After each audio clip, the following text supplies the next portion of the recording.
का प्रयोग करते हो उस व्यक्ति के साथ में कि न तो वो पूजा करे, न पाठ करे, न भगवान के दरबार में जावे, न कथा सुने, न सत्संग करे, दूसरे लोगों को कष्ट दे, दुख दे, बस भगवान उसको विमुख बनाए रहते हैं और विमुख बनाए करके कहते कि अब तुम विमुख ही बने रहो। कृष्ण और बलराम गए, मैया बाबा के चरणों में वंदन किया।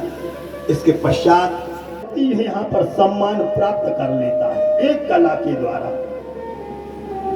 भले ही व्यक्ति में 1000 अवगुण काहे न भरे हों, व्यक्ति में 1000 गुण क्यों ना भरे हो अवगुण, लेकिन एक गुण के कारण उसकी शोभा बन जाती है।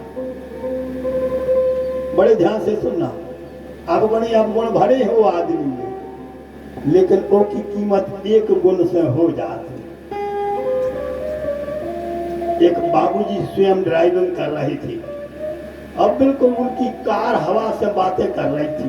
कार उनके रिश्तेदार आवे वाले हते, रेलवे स्टेशन पे प्लेटफार्म पे जो उतरते उन्होंने फोन कर दिया, भैया हम इतने टाइम पर उतरने वाले हैं, गाड़ी लेकर के आओ, हमको लेकर के घरे चलो। सो बाबूजी खुद ही पैंट शर्ट पहनो, टाई लगाई, खुद ही ड्राइवरी कर रहे हैं, स्टार्ट करके गाड़ी, और उसी समय आज हवा से बातें कर रही वह गाड़ी। तो जैसे वह हवा से बातें करने लगी तो आगे चल के बिल्कुल बीच रोड पे एक लड़का खड़ा था, भैया वो भी पैंट शर्ट पहने, उसने स्टाफ का हाथ दिया। अच्छा गाड़ी वाले को भले न रोकी, लेकिन स्टाफ को हाथ को देखा थे, कहा गजेंद्र बाबू, हाँ हंस रहा है हमारा गजेंद्र भैया। स्टाफ के हाथ को में ड्राइवर लोग पहचान जाते कि भैया जो अपनी मीरी को आए, अपनी बरादरी को आए, जब तो जो खुद ही ड्राइवर आए। उसने स्टाफ का हाथ मारा, बाबूजी ने ब्रेक लगाए, गाड़ी खड़ी हो गई। रोष में भर करके पूछा, क्यों जी, हमारी गाड़ी तीव्र गति से चल रही थी, तुमने स्टाफ का हाथ मार करके बताओ, हमारा ब्रेक तक चिकचिका गए, काहे रोको तुमने हमारे लाने? हमको अपने रिश्तेदार लोग आ रहे हैं तो हमारे लाने तो रेलगाड़ी में लाओ नहीं, ये से हम जो है बिल्कुल दौड़ जा रहे थे, हवा से बातें कर रही हमारी गाड़ी, हमें रिश्तेदार आ रहे हैं तो हमें स्टेशन पे है जाने, गाड़ी को टाइम में लाओ नहीं। वो बोलो बाबूजी थोड़ी सी लिफ्ट दे दो, हमको भी गाड़ी में लाओ नहीं, हमें भी बहुत अर्जेंट काम है, हमें गाड़ी में लाओ नहीं। तो भैया ने खोली खिड़की का अकेले तो है, चलो एक लड़का और बैठा लो किनारे, और जैसे वो को बैठा रहो तो आप गाड़ी फिर चली। बाबूजी कहने लगे, क्या बताएं भैया, हमें तो नातेदार आ रहा है, रिश्तेदार है, गाड़ियाँ चला जा रहे, हमें तो उनको लुआवे के लाने गाड़ी में लाऊं, तुम्हारे कोई नातेदार रिश्तेदार आ रहे हैं। वो कहना बाबूजी हमारे नातेदार रिश्तेदार को नहीं आ रहे, हमारे नंबर 1 के जेब काट, हम यहाँ नंबर 1 के जेब कतरा, तो हमें सही गाड़ियाँ में लाऊंगे, हमें भी गाड़ी में लाऊंगे कि जब के भीड़ पड़ है, जब के हम दाव लागे, हमें सही जेब भैया काट लेंगे। अब बाबूजी ने सोची कि बता कैसे दुष्ट के लाने बैठा लाओ, बात तो हमने अच्छी नहीं करी, क्या करो जाए, मगर बैठा लिया गाड़ी में। तो फिर जहाँ गाड़ी दौड़ी तो सामने हो तो भैया चौराहा, उतने खड़े थे ट्रैफिक वाला, उसने तुरंत हाथ मारा, रोको रोको रोको, गाड़ी रुक गई। इतनी तेज गाड़ी चलाई जाती, जब लगता है 40 किलोमीटर की रफ्तार और तुम 100 की रफ्तार में चल रहे, तुम्हारा चालान कटेगा। ड्राइवर करे वाले बाबूजी ने खूब हाथ जोड़े, अरे बाबूजी मान जाओ, अरे साहब मान जाओ, अरे साहब मान जाओ, हमें नातेदारों को लुआवे जाने में उतार गए होंगे। मतलब साहब का को माने, साहब कहने लगे हम तो तुम्हारा चालान काट, आखिर चालान काट दो, चालान कट गो, डायरी में रखो, ले भाई चालान कट गया। फिर गाड़ी अंगारे बढ़ी। तो जब स्टेशन पे गाड़ी पहुंची तो ध्यान देना, ये जेब कतरा को बैठा रहा तो नहीं, वो कहने लगे बाबूजी धन्यवाद, आपने बहुत अच्छा किया, हमारा स्टेशन तक पहुंचा दो, हम तो धन्यवाद दे रहे, और संगे जो तोहफा। तो बाबूजी बोले जो ड्राइवर का तोहफा, बोले ये तो तोहफा है जो, कि आपकी गाड़ी को चालन करो पुलिस वाली ने हमें यहाँ नम्मा देखी जेब खतरा हम लोग की डाली तक काट नहीं बोलो वृंदावन बिहारी लाल की है तो जब तुम संभालो हमने तुम और चालन कट जब डाली हिला गई डाली लाली कट अब क्या होगा। प्रिय श्रोता बंधुओं एक गुण के कारण उस जेब कटती है यहाँ पर और मान्यता हो गई। बाबूजी कहने लगते बाहरे बात तुमने बहुत अच्छा काम किया हम जानते आदमों की ये काटा तुम तो ये पुलिस वालों की तक काट ली तो उनको तक नहीं छोड़ रहे। तो एक गुण के कारण व्यक्ति की शोभा बढ़ जाती है। हजार अवगुण व्यक्ति में क्यों ना हो लेकिन एक गुण यदि है तो यह भी एक कला कही जाती है। कला इस कला का नाम है हमारे भागवत में लिखा छलत योग। इस छलत योग को इसको भी कला कहा जाता है। गायन जो व्यक्ति गाते हैं उसकी भी कला होती है। गाँव हाथी खेल नहीं भैया एक जनों गाँव थे सुरवी वाली कैसे हमारे रानगढ़ वाली लम्बरदार सुखिया बैठे चंद्रभान सिंह अरे वाह हमको तो भारी प्रसन्नता भाई बहुत अच्छी बात। तो प्रिय बंधुओं इस प्रकार से जो व्यक्ति गायन कला में निष्णात होता है जो दक्ष होता है गायन कला में तो गावे की सोई कला है जिको गाँव थे सो सुनवे वालों के असर लगाते और गादी में जब कला सबको नहीं मिला दो जनों कहे जा कला के तो गवैयों के लाने और या फिर हमारी धर्मई माताओं बहनों की लाने बेटियों की लाने जब ये गाँव थे सुरीले कंठ से ये सुन लगा थे कि सुनता ही नहीं गायन कला है। एक व्यक्ति गाँव से तो लोग आकर्षित हो जाते स्तब्ध बैठे रहते हैं बकहाव से कला और एक जनों को और गा दी तो कहते अलम पर्याप्तम बस भैया आपने गा दियो तुम तो घरों फटो बांस सुना पड़ रहा है और तुमने सब राग बगाड़ दा। एक जगह भजन हो रहे थे तो भजन जब हो रहे थे तो सुनो सब लोग बड़े प्रेम से गा रहे थे सूबेदार बनी सो राधे जू सूबेदार बनी राधे जू सूबेदार बनी। सुने वाले बिल्कुल सिर हिला रहे थे राधे जू सूबेदार बनी जया कला राधे जू सूबेदार बनी। एक अनगढ़ गया पहुंच गया उन्हें सोई है तारे नहीं मंजीरा से ला खनखना भी जुटे सब जने गा रहे थे राधे जू सूबेदार बनी। सो जो गा रहा तो राते सूकीदार बनी बगल वाली का तो बस बस भैया अब नहीं गाइयो तुमने तो पूरा राग बिल्कुल कर आकार दा। गावे की कला होते भैया और कृष्ण ने और बलराम ने एक दिन में गायन कला को अर्जन कर लिया था। गायन कला कहते हैं जो व्यक्ति के चित्त को आकर्षित कर लेवे। दूसरी कला का नाम है वाद्य कला बाजो कैसे बजाव जाते बाजो कैसे बजाव जाते बाजी बजावे की भी कला होते। ताल और लय के साथ यदि बाजी बजे तो भले चाहे राग छोटो हो गए चाहे बड़ो हो गए सुनवी में आनंद आते। रात में भगते भाई अपन तो सही बता रहे एक भगत है सुनी कछुते हो सोना तरह भले हमारे गांव देहात की गवैया थी गायक थी मनो भक्ते गाई तो वे भक्तों में आनंद मिलो। तो जब गावे की कला कहावते थे कहूँ बाहर सीख भी गया ने पढ़ भी गया है लेकिन जब गायन कला है जब वाद्य कला है। एक कला का नाम है शाका पूप रसिक व्यंजन हीरा हींग गरम मसाला हल्दी वही सामान्य आए वही दाल वही चावल वही मसालो वही हींग वे जीरे वही घी सब सामान बोझ जाए।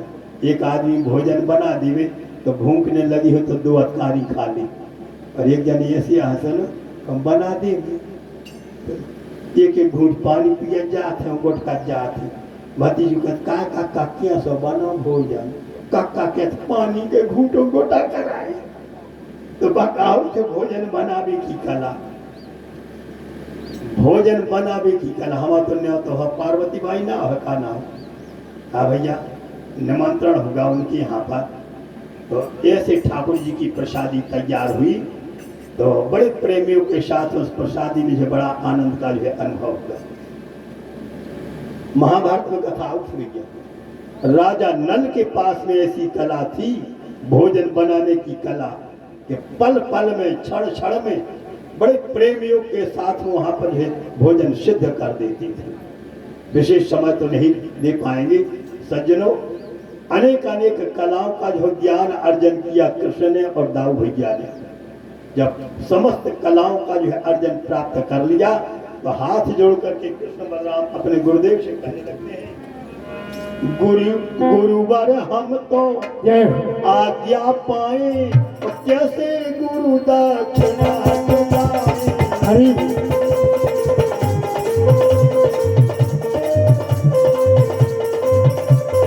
गुरुवर अब तो आज्ञा पाए, कैसे गुरु दक्षिणा चुकाए।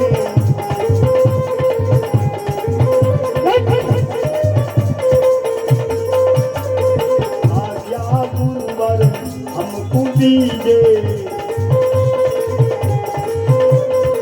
आज्ञा गुरुवर हमको दीजे, कारज यहाँ पर पूर्ण करीजे।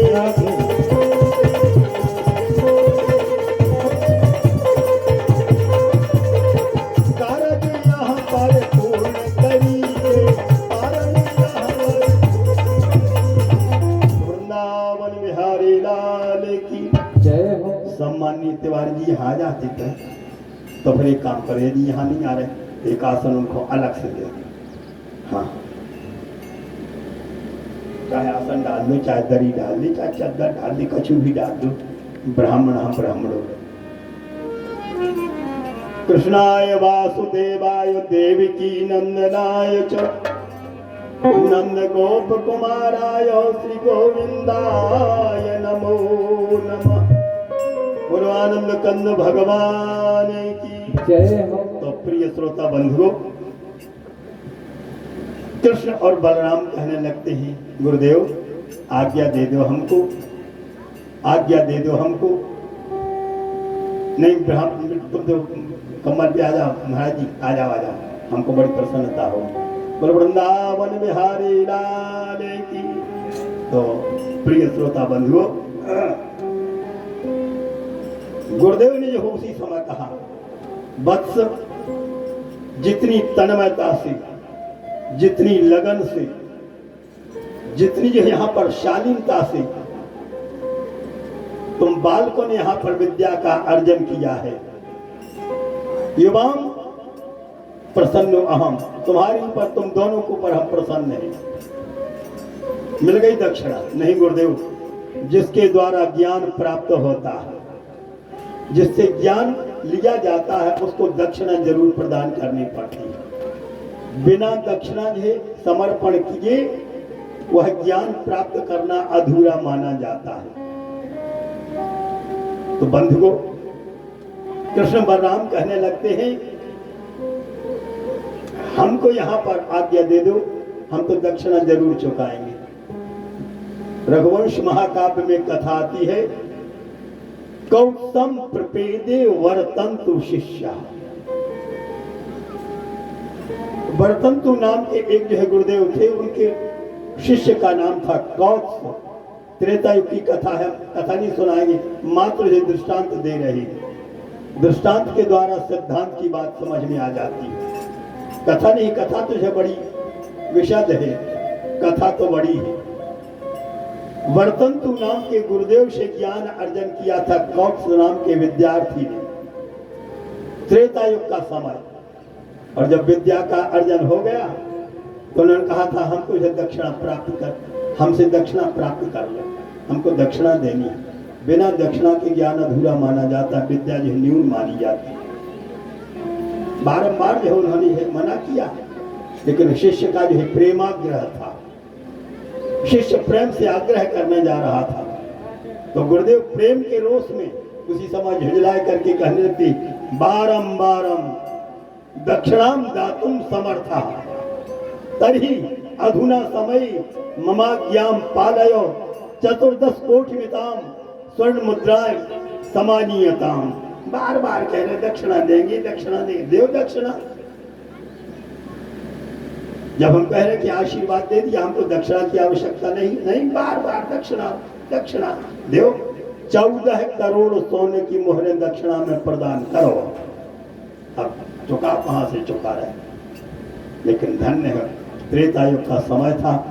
उस समय अयोध्या नगरी में राजा रघु का राज्य था और प्रसन्नता पूर्वक वह विद्यार्थी कौत्स गया, वहां से मुद्राओं का संकलन करता हुआ अपने गुरुदेव की यह दक्षिणा को यह समर्पण किया। कृष्ण बलराम कहने लगते हैं, हे गुरुदेव, आपने हमको ज्ञान का मार्ग प्रशस्त कराया, दक्षिणा हम देना चाहते हैं। तो बेटा, जब दक्षिणा देना ही है तो तुम दोनों से साधारण दक्षिणा क्या मांगे। हमारा एक ही पुत्र था जो समुद्र में स्नान करते समय जलमग्न हो गया, डूब गया। दक्षिणा देना है तो हमारे मृतक पुत्र को वापस कर। कृष्ण और बलराम कर तुम अकर तुम अन्यथा कर तुम समर्थ। और जैसे ही वहां पर पहुंचे, संयमनीपुरी में सेवकों से खबर भिजवाई, यमराजा सामने आए। यमराज ने उसी समय हाथ जोड़ करके कहा, प्रभु ये उल्टी गंगा आपने बहा दी। अरे आप हमको आदेश देते, आज्ञा देते, हम स्वयं आपसे मिलने को चले आते। सेवक गृह स्वामी आगमनु मंगल मूल अमंगल गम।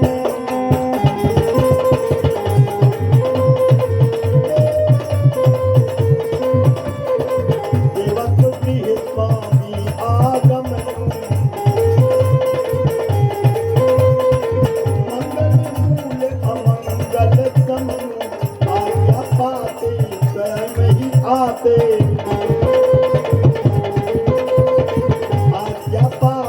स्वयं ही आते, ऐसी प्रभु तुमको न बुलाते, ऐसी प्रभु तुमको न बुलाते। यमराज ने अपनी असमर्थता प्रकट करी। कहाँ हम जैसे तुच्छ सेवक, कहाँ आप जैसे समर्थ जो यहाँ पर मथुरावासी कृष्णदाऊ। आज्ञा मिल जाती तो हम स्वयं दौड़े दौड़ी चले जाते, आपको न बुलाना। कृष्ण बोली, जी बात है सब छोड़ो, कितना बड़ो आदमी हो गए, कितना छोटो हो गए, एक न एक दिन अटकी सबके लाने पड़ा थे। कितना बड़ो आदमी हो जाए आपकी दूरी में, अबे तो आप जात हो, तो सीधे नहीं तक रहा है तुम्हारी तरफ पे, सीधे नहीं देख रहे। और जितना गरज पड़ा थे सो तुम्हारे दूर में आओ थे, तुम बिछाई ले फिर बिना बिछाई के बैठा। अरे रखो रखो, हम तो ये सही बैठते हैं, फलाने दिना हाँ अंदाज कर लियो, बस समझदार पैसारों का। कृष्ण बोले, हमारी गरज है, हम आए हैं। गुरु पुत्र इहानीतम निज कर्म निबंधनम आनयसो महाराजो मच्छासन पुरस्कृता। इस श्लोक में बतलाया, कृष्ण ने आज्ञा दी, भो धर्मराजा मम वचनम श्रृणु। अरे धर्मराज मेरी बातों को सुनो। हमने सांदीपन की यहाँ पर विद्या का अर्जन किया है, दक्षिणा चुकानी है। और दक्षिणा में उन्होंने मांगा, उनका एक ही पुत्र था, समुद्र में स्नान करते समय जलमग्न हो गया, उस मृतक पुत्र को दे दो। यमराज हाथ जोड़ के बोले, 10 मेरे पांव पल्ले प्रभु, जो काम आज तक कबो नहीं भगो हमने करते। मरो आदमी हमारे से जीवित नहीं जाओ, मृतक व्यक्ति हमारे यहाँ से लौट करके नहीं गया। कृष्ण बोले, तो कान खोल के सुन ले, जो काम को नहीं करा पाओ थे हम वही काम कराओ थे। बोलो बाकी बिहारी लाल की, जो कोई नहीं करा पाता है, मस्त ही कर ही विरंची सम और अजय ही मसकते ही। कुशल चाहते हैं तो गुरु पुत्र को प्रदान कर दो। बस दृढ़ संकल्प देखा, यमराज ने उस गुरु पुत्र को पुनरुज्जीवित किया, प्रदान कर दिया। उस बालक को ले जाकर के गुरु दक्षिणा में प्रदान कर दिया। माँ की है आंखों में और यह गुरुदेव की आंखों में अश्रु जल छलाता है। बेटा, शिष्य हो तो तुम्हारे जैसे हो, जो गुरु की आज्ञा का तुमने अक्षरशः पालन किया। लोग गुरु तो बना लेते हैं, लेकिन अपने स्वार्थ के निमित्त गुरु माना थे। आज भी ऐसे ऐसे शिष्य हैं जो स्वार्थ में जो है गुरु तो बना लिया लेकिन त्याग भी दिया। विचार करना, भले कोई व्यक्ति अपने को जो है बुद्धिमान समझे, भले कोई व्यक्ति अपने को जो है धनवान समझे, भले कोई व्यक्ति अपने को प्रज्ञावान समझे, भले कोई व्यक्ति अपने को पद प्रतिष्ठावान समझे, जिसने गुरु का आदर नहीं किया चंद क्षणों को जरूर चमकेगी वह जुगनू, लेकिन एक न एक दिन उस जुगनू का समन हो जाएगा। बोलो वृंदावन बिहारी लाल की। इसलिए ध्यान देना, सोच समझ करके जो अपने गुरु के चरणों में समर्पण करना, अपमान मत करना और नहीं तो बनाना ही नहीं। सज्जनों, धन्य है आज शांतिपन गुरु की आंखें सजल हो गई और उन्होंने दोनों बालकों को आशीर्वाद प्रदान किया। कृष्ण बलराम मथुरा की यात्रा करते हैं। आगे चल करके कथानक विषय तो इतना विषय है, कथा का तो अंत हो नहीं सकता है, समय का अंत जरूर होता है।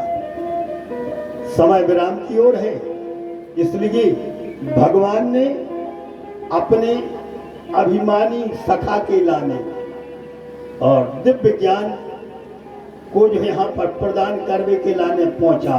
अभी तक जो इनको ज्ञान था यह अधूरा ज्ञान था। अब दिव्य ज्ञान कौन सा है कि जिस ज्ञान में जो है यहाँ पर प्रेम की है झलक आ जाए। हमारे भागवत में लिखा वृषणी नाम प्रवरो मंत्री कृष्णस्य दयितः सखा शिष्यो बृहस्पति साक्षात उद्धवो बुद्धि सत्तमः। इस श्लोक में आप लोगों को समझ में आ जाएगा। मैं बार बार इसलिए कहता हूं कि एक श्लोक वेद मंत्र है। आप लोग अर्थ जानो सो अच्छी बात है, ना भी जानो सो भी अच्छी बात है, लेकिन जिस सत्संग में आप श्लोक नहीं सुनोगे, मंत्र नहीं सुनोगे, उस समय आपका जो है अधूरा ज्ञान सुनना माना जाएगा। कि हृदय तस्सो हिवद्राणी विधनोति सुहृत सताम। हृदय प्रदेश में हमारे जो परमात्मा तत्व विराजमान है। जब कर्ण कुहरों के द्वारा जब वह प्रेम युक्त दिव्य वचन जब पहुंचते हैं तो हृदयेश्वर परब्रह्म परमात्मा द्रवित हो जाती है। इसको वही जानता है जिसको अनुभव हो जाए, जिसने जीवन में अनुभव किया है। ये हंसी नहीं है, खिलवाड़ नहीं है, ये तो अनुभव का विषय है। जिसने अनुभव किया वह वर्णन करने में असमर्थ हो जाता है। ज्ञान बघारने को गए उद्धव, जब गोपिकाओं से पाला पड़ा, उद्धव जी कहने लगते हैं, अरे माताओं, अरे देवियों, जिस कृष्ण के प्रेम में तुम पागल बनी हुई हो, उस कृष्ण के ना हाथ है ना पांव है, काम ज्यों के त्यों होते। इतना सुनना था। जितनी प्रेम में पगी हुई गोपिकाएं थी उनको हिल की भर आई और प्रेम में इतनी विभोर हो गई थी। तो उसी समय कहने लगती है, अरे उद्धव कौन देश के वासी, यदनुचरत लीला कर्ण पीयूष विप्रटो सकृदन विधूता द्वंद्व धर्मा विनष्टा।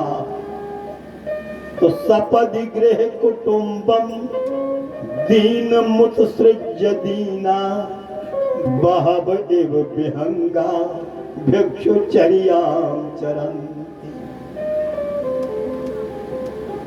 विरही की गति विरही जाने।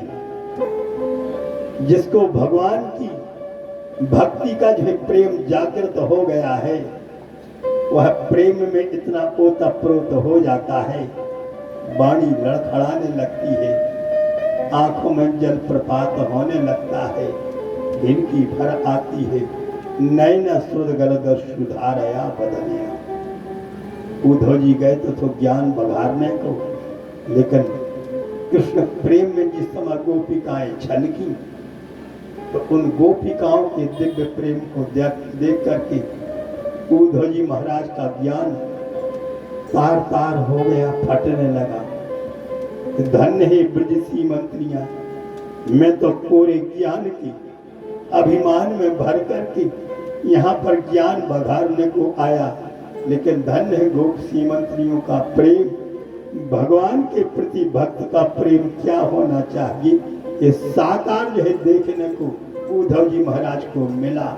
और उद्धव जैसे आज ज्ञान वेदता कहते हैं, जोग को जोग ज्ञानिया ज्ञान, जह नहीं राम प्रेम परिधान।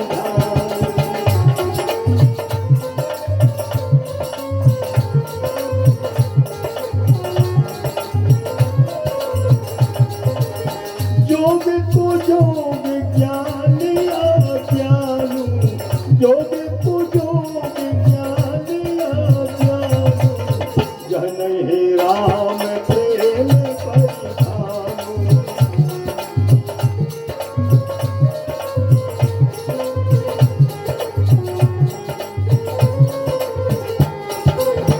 हरि को केवल प्रेम प्यारा, प्रभु को केवल प्रेम प्यारा, जान ले हो तो जाननिहारा, जान ले हो तो जाननिहारा। वह ज्ञान अज्ञान में परिणत हो जाता है, वह योग अयोग बन जाता है, जहाँ पर भगवान के श्री चरणों में दिव्य प्रेम समर्पित साधक करता है, तो ऐसे साधक को साध्य की है सानिध्यता प्राप्त हो जाती है। बोलो कृष्णचंद्र भगवान की जय। गए तो थे ज्ञान की दीक्षा देने को, लेकिन जब गोपिकाओं के हृदय में प्रेम उमड़ा, तो उस प्रेम की है दशा को देख करके उद्धव का जो ज्ञान तार तार हो गया। वंदे नंद ब्रज स्त्रीणाम पाद रेणुमभीक्ष्ण सह, यासाम हरि कथोद्गीतम पुनाति भुवनत्रयम्। सुखदेव जी कहते हैं, नंद ब्रज स्त्रीणाम चरणारविंदयो अहम बंदी। हमारे बहुब्रीही समास बनता है व्याकरण शास्त्र के अनुसार। मात्र किस्सा कहानी मत समझना भागवत की कथा को।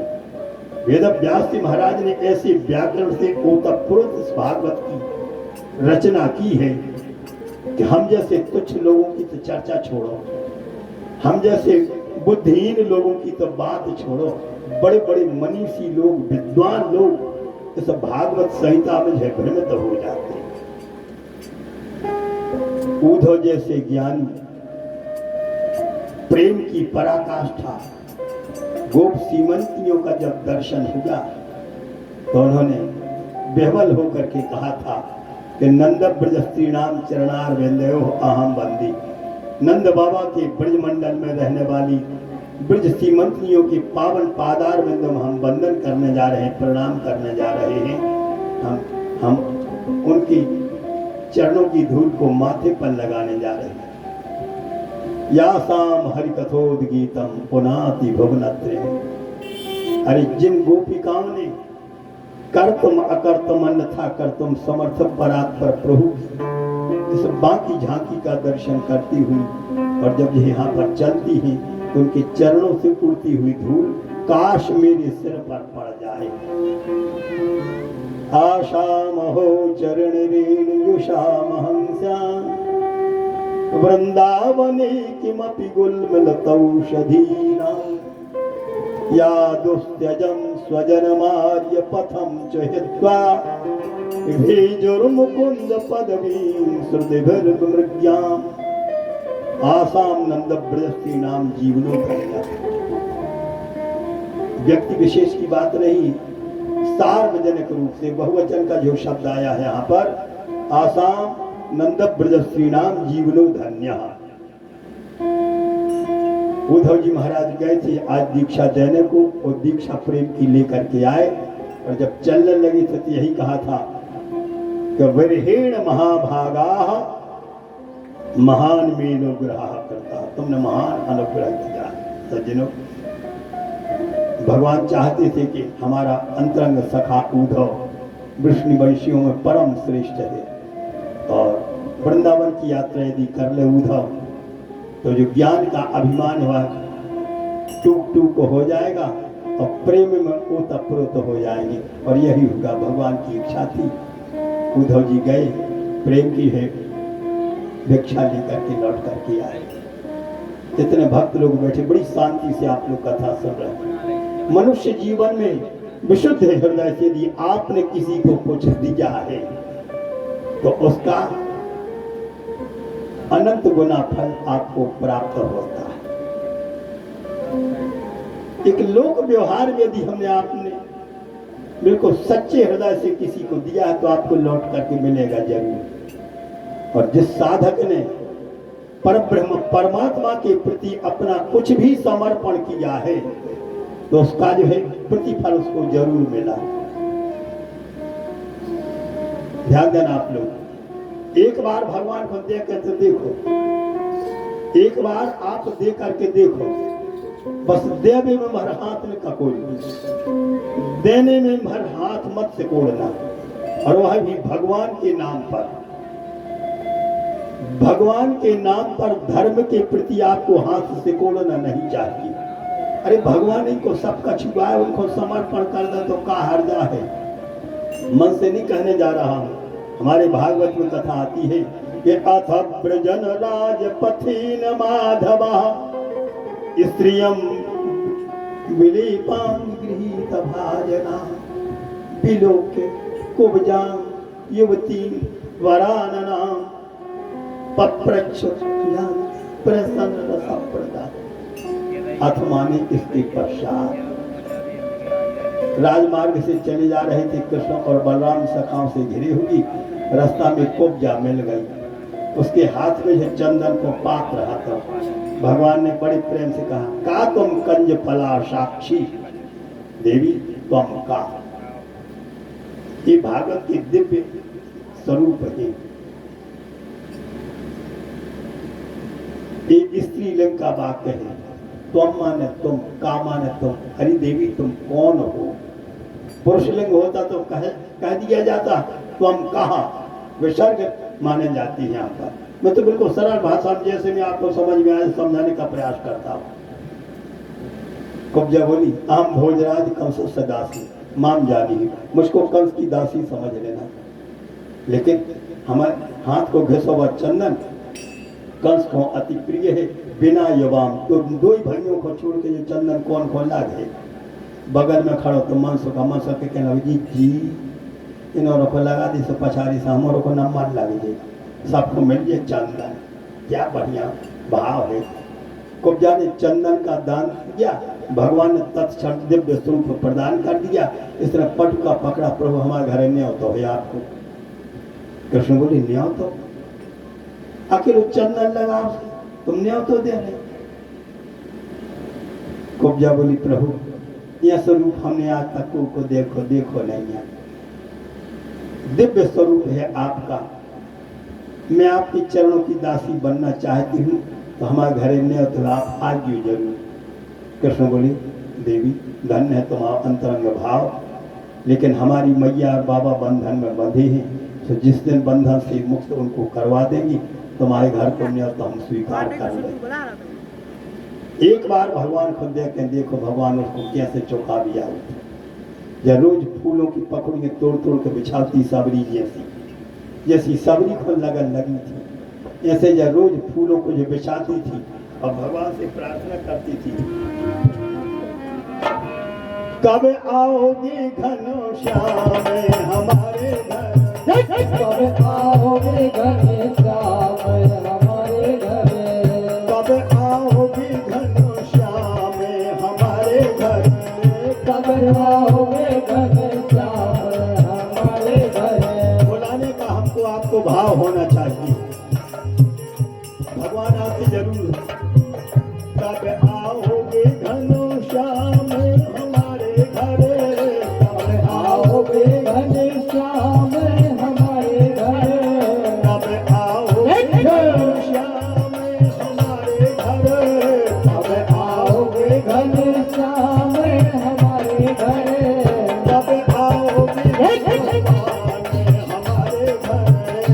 कब आओगे भगवान हमारे घर टूटी फूटी कुटिया हमारी, टूटी फूटी कुटिया हमारी टूटी फूटी कुटिया हमारी, टूटी फूटी कुटिया हमारी सब करिहो हरि बोल हमारे घर, कब करी होवे श्याम हमारे घर कब आओगे भगवान हमारे घर, कब आओगे भगवान हमारे घर एक बार यदि आप हृदय से बुलाओगे तो निश्चित समझ लेना भगवान आएंगे जरूर। हमने बतलाया था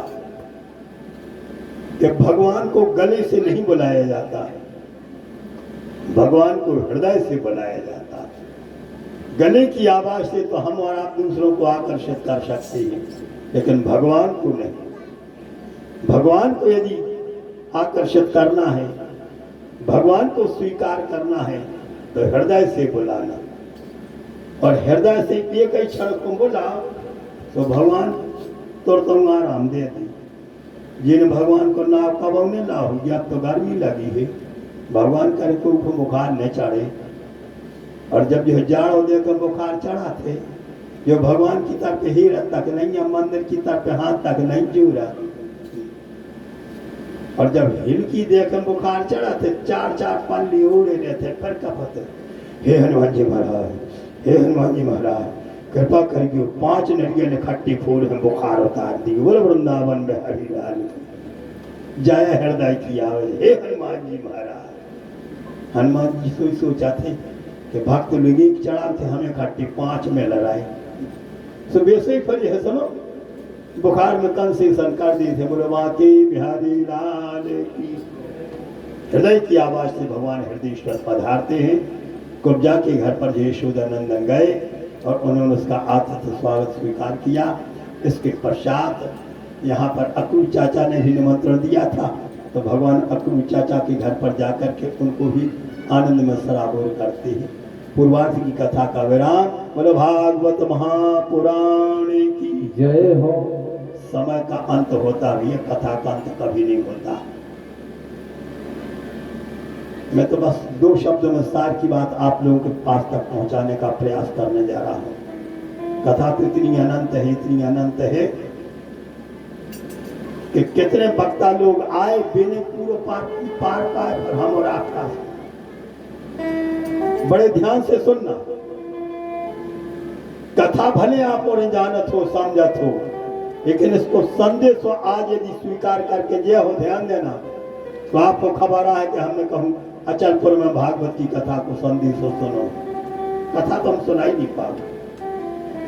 भागवत में 2 भाग हैं, एक है पूर्वार्ध और दूसरा है उत्तरार्ध।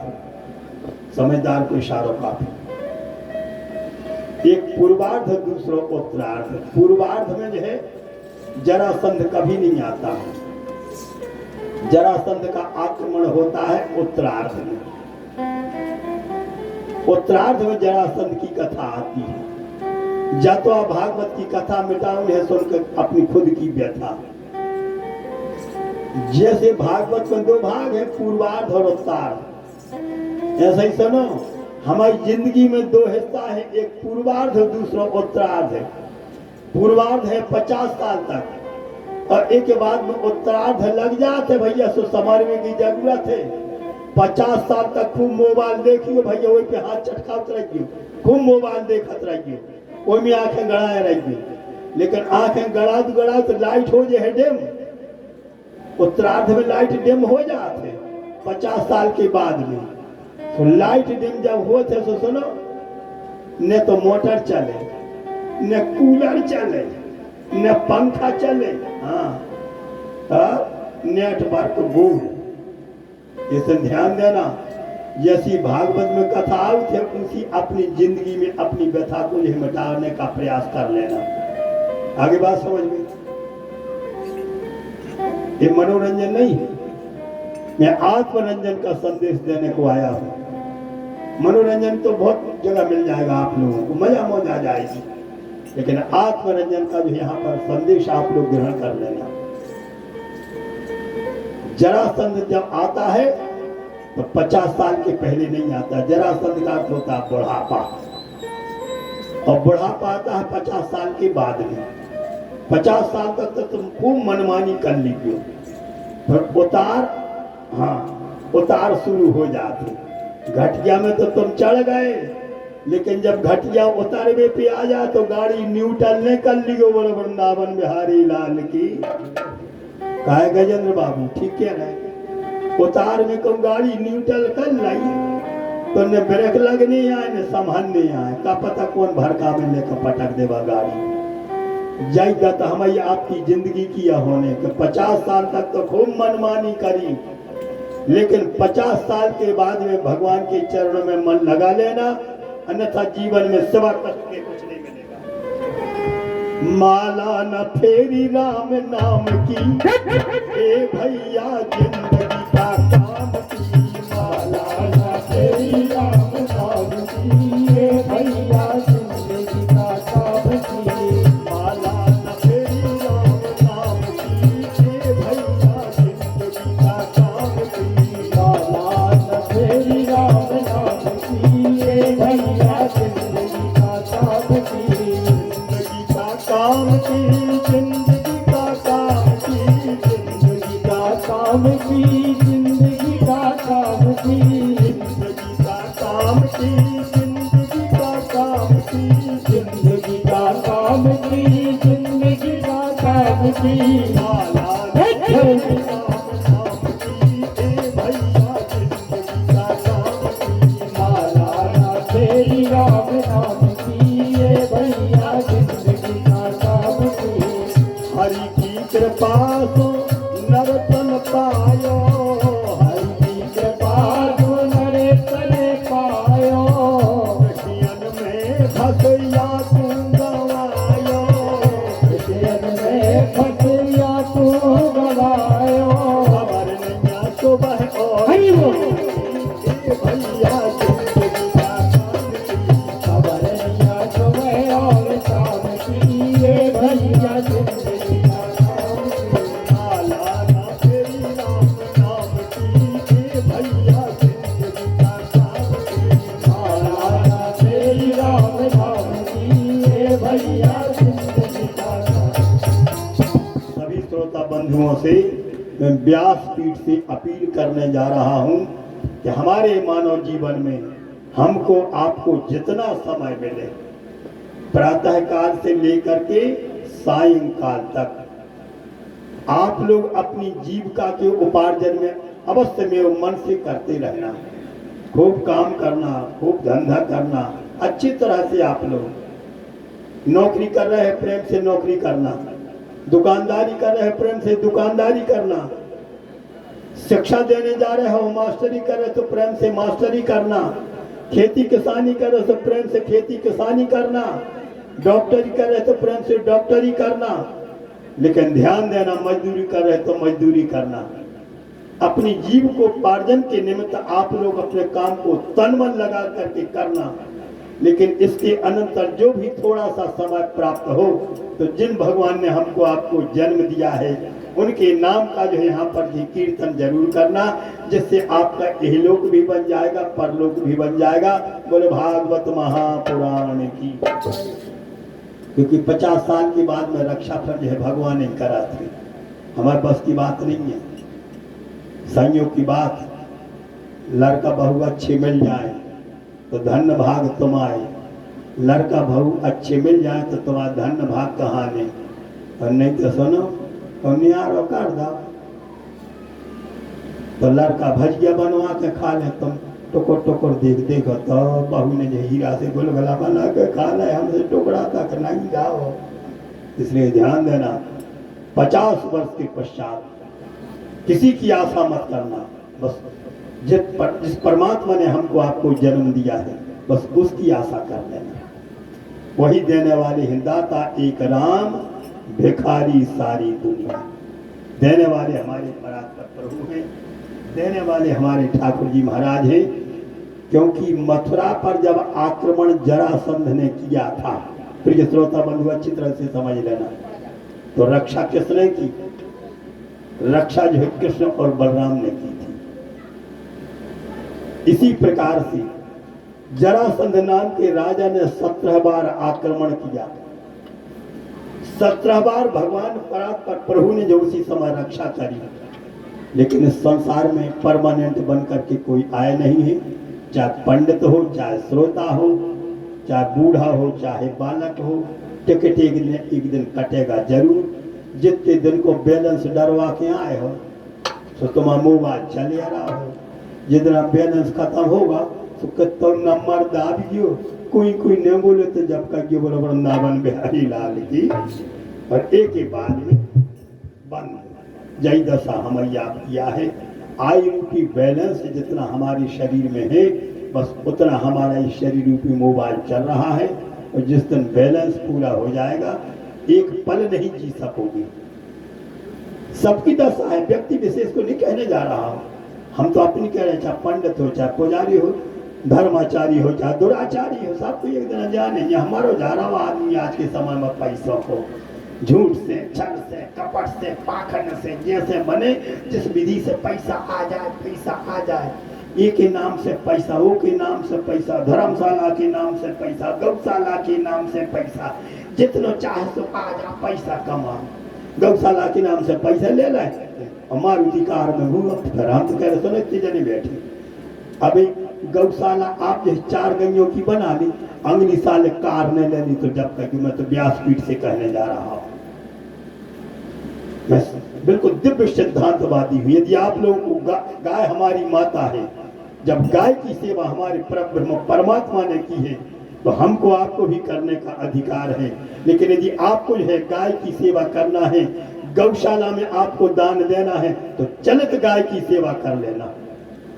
जो गौएं बेचारी भूख के मारे मारी फिर रही, खदेड़ी फिर रही है, एक थारी भूसा लेके गांव में जाके 2-4 गांव में 2 भक्कुए डाल दिए, चौराहे पे डाले, वो चौराहे पे डालो, तो गौएं बिलमीरे हैं। और किसान भाई जो दिन रात जग रहे हैं, तो उनकी नींद हराम में होगी। ऐसी करो गौ सेवा। हमें तुमने जो दान दे दो, तो हमने अपने 5 खंड की बिल्डिंग बना ली, तो हमने तो एसी लगा ली। गंगे बेचारों के लाने पंखा तक नहीं है, बोल वृंदावन बिहारी लाल की। मैं विरोध नहीं करने जा रहा हूँ। हमसे बहुत से पंडित जो है बहस करते हैं, अरे गुरु जी, अरे शास्त्री जी महाराज कैसी बातें करते हो। अरे लोगों को जागरूक करना चाहिए कि गौशाला के नाम से पैसा मिले। अरे हमको जागरूक तो करना चाहिए, भगवान को भी तो ध्यान रखो कि जो छोड़ के जाने तो पर होता ही का जवाब दे हो।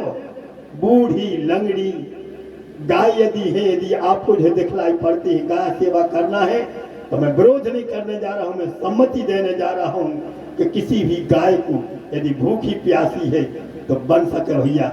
और कहूँ तुम्हारे पास में कछु नहीं है, इतने जने बैठे, कितने एक्सीडेंट हो रहा है, कितनी बेचारी असहाय गाय पड़ी हैं, तो ज्यादा नहीं तो भैया 2 बिस्किट की पैकेट खरीद लियो दुकान से। हम तो सच्ची कह रहे हैं, गौ सेवा करने 2 पैकेट खरीद लियो, 100 के लाने खुआ दियो, और 2 बाटल पानी लेकर मुँह पकड़ के 100 उड़ेल दियो।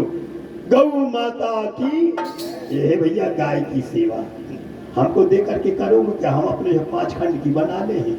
इसलिए मैं तो कहता हूँ, गावों में अग्रतः पातु, गावों में पातु पृष्ठतः, और गावों में सर्वतः पातु, गवाम मध्य वसामि हम। धन्य परात्पर प्रभु ने गाय की सेवा की, तो हमको आपको भी गाय की सेवा करनी चाहिए। इसलिए जैसे भी बन सके भैया गारहस्थ जीवन में खूब करो प्रेम से। इसका पहले जरूर आप लोगों को कष्ट होगा भक्ति करबे में, पहले जरूर आपके लाने कष्ट होंगे भजन करबे में, मन ने लगे आलस आहे, लेकिन बाद में जो तुम्हारे लाने ऐसा परम आनंद प्राप्त होगे, एक तुम खुद ही अनुभव नहीं कर पे हो। और जब जो है आनंद मिलने लगेगा, तो तुम आनंद के जो सागर में गोता लगाने लगोगी। वृंदावन बिहारी लाल की जय हो, शंकर भगवान की जय हो, भागवत महापुराण की जय हो, सज्जनों संत भगवान की जय हो।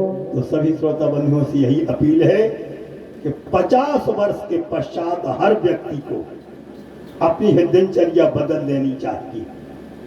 क्योंकि सिवा भगवान के कोई हमको आपको रक्षा करने वाली नहीं है, सिवा भगवान के हमको आपको कोई बचाने वाली नहीं है। तो हम तो यही कहेंगे कि जिस प्रकार से जरासंध राजा के आक्रमण पर मथुरा वासियों की है रक्षा भगवान कृष्ण ने की थी, बलदाऊ जी ने की थी, उसी प्रकार से हम और आप 50 साल तक मनमानी खूब करी, 50 वर्ष के पश्चात भगवान की शरण में जाना और बस वही हमारी आपकी है रक्षा करेंगे। मथुरावासी गए, ए मन मोहन शरण तुम्हारे और रक्षा करियो आए हैं द्वारे। हरि बोल।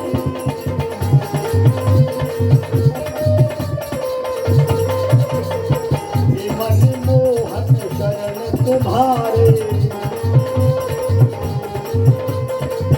रक्षा करियो आए हैं द्वारे।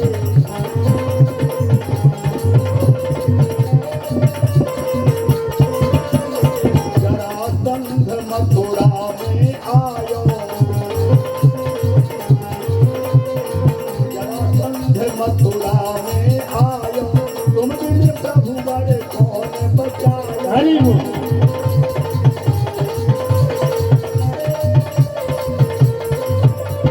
जरासंध मथुरा में आयो, तुम बिन संकट कौन छुड़ायो, तुम बिन संकट कौन छुड़ायो। सुनने में जरूर आप लोगों को कठोर लगेगा, लेकिन भक्ति वश से भगवान जिस साधक ने अपना आत्मसमर्पण ठाकुर जी को किया है, भगवान उस साधक को अपनी आगोश में ले लेती, अपनी गोद में ले लेती।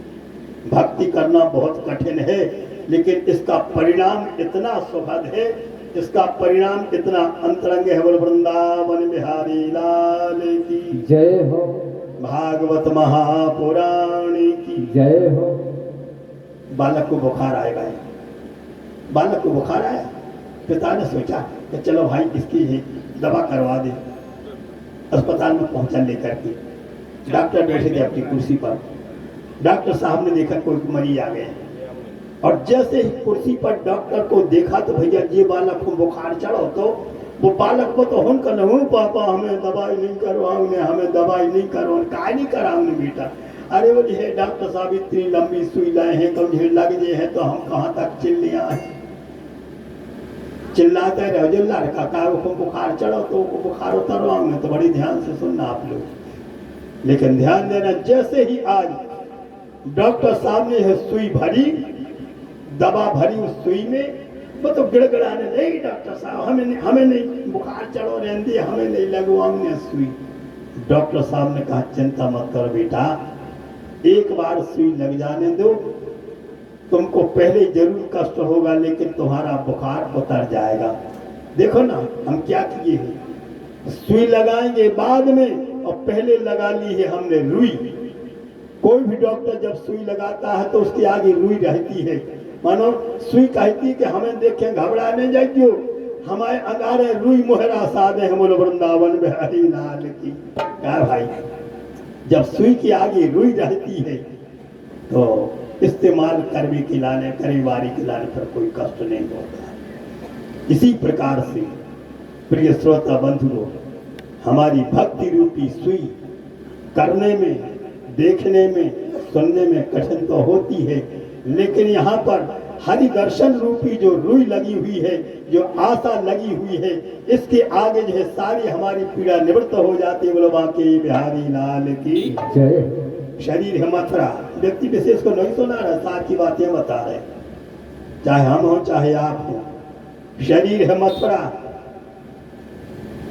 इसमें रहने वाला है जीवात्मा, 5 ज्ञानेंद्रिय, 5 कर्मेंद्रिय, मन बुद्धि चित्त अहंकार के साथ में वास कर रहा है। लेकिन किसी का भी है, किसी की भी मथुरा हो गई, जरासंध कौन छोड़ा तो कुछ कंसेशन करा दिया। जरासंध आप जरूर है, इसलिए घबराना नहीं। जरासंध हमारा बुढ़ापा, जैसे मथुरा के लोग कृष्ण की शरण में गए थे, उसी प्रकार से हम और आप 50 वर्ष के पश्चात भगवान की शरण ग्रहण करें, उनका जो है यहाँ पर दर्शन करने का प्रयास करें। आपकी जीवन रूपी यात्रा मंगलमय हो। 17 बार आक्रमण किया जरासंध ने, भगवान ने संकट से बचाया। 18 बार जरासंध ने जो यहाँ पर कालियावन को साथ में लिया, भगवान ने समुद्र के जल में द्वारका का निर्माण करवाया।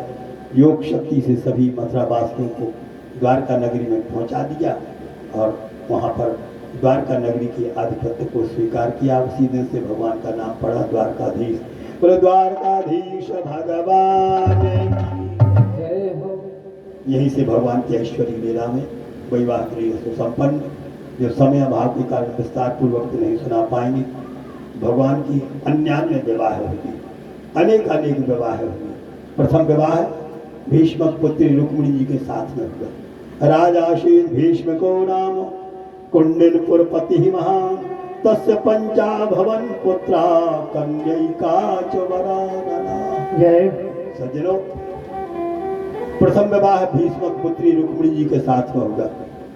राजा भीष्म के 5 पुत्र थे, रुक्मी, रुक्म्यग्रज, रुक्मरथ, रुक्मकेश, रुक्ममाली और एक कन्या थी जिसका नाम था रुक्मिणी। जब विवाह की योग हुई तो पिता होने के नाते राजा ने अपने पुत्र से सलाह ली। लड़का जब बराबरी को हो जाए तो इतने सहृदय पिता विराजमान हो, मोड़ा से सलाह जरूर लीजिए भैया, लड़का से सलाह लीजिए। कहा भैया फलाने खेत में बखरनी कराओ जी, करें दीजिए भाई, सलाह लीजिए। कौन सलाह नहीं लाई और कम तुम ये बखर निकाल के घर चलेगा तो आ दो खेत बखर हो जी, कब वो पंजा खोल देंगे। पिता कहते हैं क्या कर सलाह लाई, हमने करवाऊंगी बखर लीजिए। हमारी नीति शास्त्र में एक श्लोक आता है, लाडयेत 5 वर्षाणि 10 वर्षाणि ताडयेत और प्राप्तेत 16 वर्षे पुत्रम मित्र बदाचरे। जब लड़का बराबरी का हो जाए तो लड़के से सलाह जरूर लेनी चाहिए। यदि सलाह लोगे तो आपके कामों में जो यहाँ पर सुगमता मिलेगी। तो बड़े होने के नाते पिता भीष्म ने पूछा, बेटा तुम्हारी बहन विवाह के योग्य है और रुक्मिणी का विवाह करना है। देखो लड़का, रुक्मिणी कहने लगता है, पिताजी चंदेरी के राजा दमघोष का पुत्र जिसका नाम है शिशुपाल हमारा मित्र है, उससे बढ़कर के योग घर और कुल कहीं पर प्राप्त नहीं हो।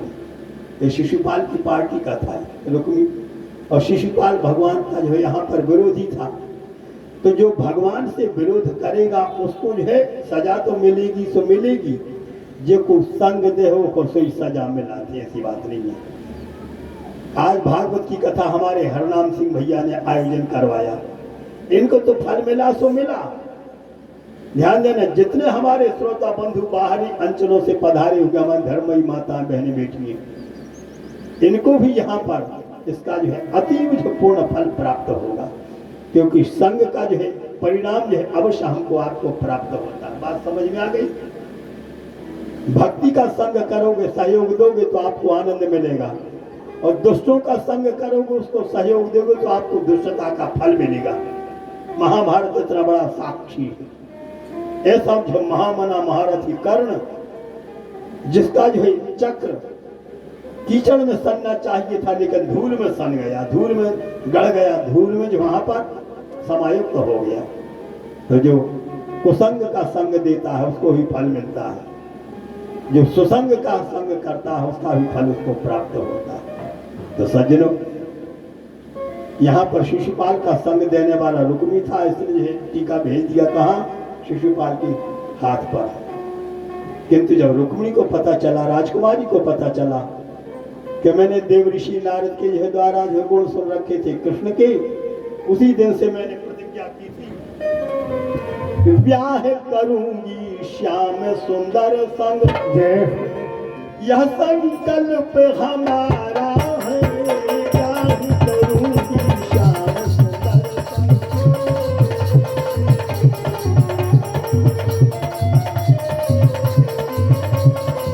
ब्याह करूंगी कृष्ण चंद्र संग।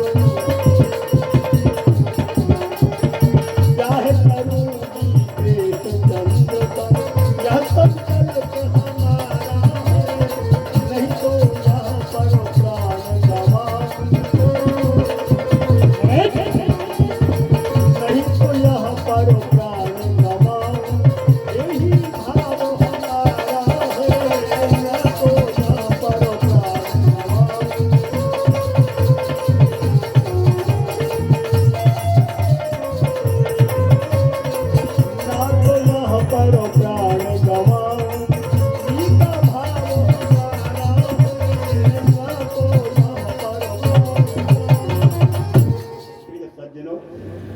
संकल्प किया था भगवती रुक्मिणी ने कि विवाह करूंगी, दासी बनूंगी तो कृष्ण की दासी बनूंगी।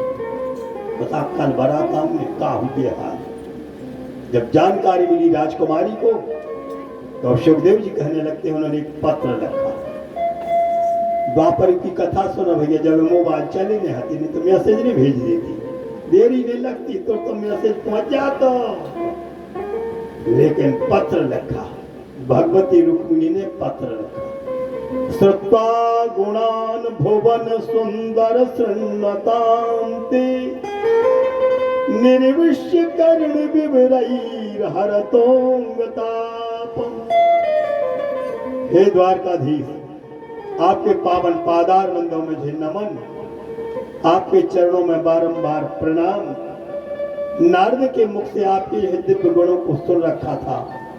उसी दिन से मैंने प्रतिज्ञा की थी विवाह करूंगी आपके साथ में।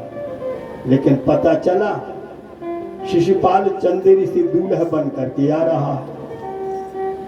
जो पत्र पढ़ते ही हमारे पास में आ जाओ और गौरी पूजन करने के हेतु जब मैं जाऊं तो इसी समय पूजन करके मंदिर से बाहर निकलूं, हमारे हाथ को थाम लेना।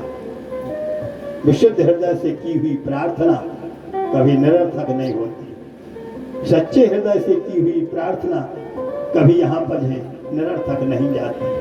पत्र लिखा, सुदेव नाम के ब्राह्मण उस पत्र को लेकर के गए और भगवान द्वारकाधीश के हाथों में जब वह पत्र पहुंचा, आज का ही काम, आज ही बारात लगने वाली है और आज ही रुक्मिणी ने हमको बुलाया है। लेकिन ये आवाज गले की नहीं थी, हृदय की आवाज थी। हृदय की आवाज को सुनकर के भगवान जरूर द्रवित होते हैं, जरूर रीझ जाते हैं। यही कारण है कि जब पत्र पढ़ा द्वारकाधीश ने तो तुरंत रथ तैयार किया। संकेत किया गया था कि पूर्वे दूरस्थो महती कुल देवी यात्रा यश्याम बहिर नव बधू गिरिजामुपेया। हे प्रियतम, आप निराश मत होना कि मैं कहां पर मिलूंगी। जब मैं गौरी पूजन करने के लिए जाऊं और मंदिर से बाहर निकलूं तो उसी समय आप हमारे मनोरथ की सिद्धि कर देंगे। ये समर्थ कर्तुम अकर्तुम अन्यथा कर्तुम समर्थ कृष्ण की लीला है। एक कृष्ण कर सकते हैं इस काम को, इंसान नहीं कर सकता इस काम को, न करना चाहिए। कान खोल करके सुन लेना, जो काम वे कर सका थे, जो समर्थ है, जबरदस्ती ने कर धरी। आज को आदमी कहते मोबाइल हमारे हाथ में मैसेज भेज दे फलान के संग हम लोग आकर भाग जाए। हाँ साथियों, ऐसी जरूरत ने कर धरी को पकड़ेगा तो चमड़ी उधर है, जीवन बेकार हो जाएगा, अंग भंग हो जाएगा।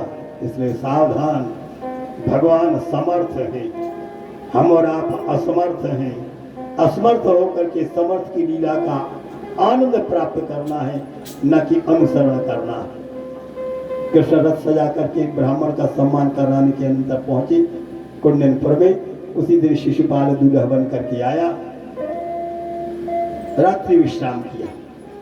प्रातःकाल की बेला में आज जैसे ही भगवती रुक्मिणी सखियों के साथ में पूजन पात्र सजाए करके जब गौरी मंदिर में जाती है तो त्रेता युग में भगवती मैथिली ने, जनक नंदिनी ने गौरी पूजन किया था और खसी माल मूरत मुस्कानी। त्रेता युग में आशीर्वाद मिल गया था भगवती मैथिली सीता को, और आज द्वापर युग में भगवती रुक्मिणी गौरी पूजन करने के लिए सक्षम है, समर्थ है। उसी समय करी पूजा पकवान प्रेम की मात चढ़ाई।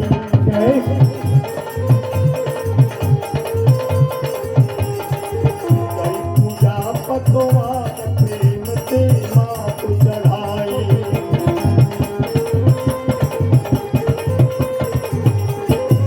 सुन लो मैया विनय कहे यह आंसू बहाई।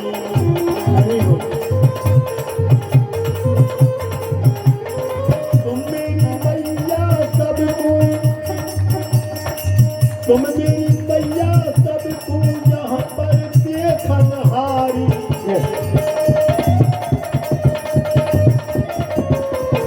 तुम मेरी मैया सबको यहाँ पर देखनहारी। पूजा तुम्हारी हरि बोल।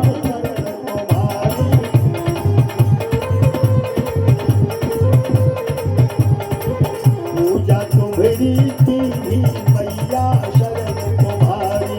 पूजा तुम्हारी मैया शरण तुम्हारी। धन्य है भगवती रुक्मिणी। जय जय गिरिवर राज किशोरी। जय महेश मुख चंद चकोरी। जय गज बदन षडानन माता। जगत जननी दामिनी द्युति गाता। प्रिय श्रोता बंधुओं, आज भगवती रुक्मिणी ने सांग पांग भगवती गौरी जी की पूजन की। फूलों की वर्षा वहां पर हुई। मानो मैया ने पुष्प प्रदान कर दिए। जाओ पुत्री, तबो परितुष्टा अहम, मैं तेरे ऊपर प्रसन्न हूँ और तुम जो कामना करने जा रही हो उस कामना की पूर्ति हो, मेरे आशीर्वाद। और जैसे मंदिर से बाहर निकली, क्वासौ मम प्रियतम, मेरे प्रियतम वो कहाँ पे?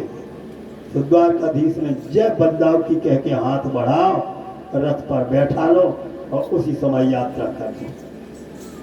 बीच में जो है ब्रेकर भारी मिली, आज की भाषा में भारी ब्रेकर आते, लेकिन कन्हैया ने उन ब्रेकरों को बिल्कुल लेवल कर दो। आज की भाषा में पहलो ब्रेकर तो सुनो, सारे सांप को मिलो।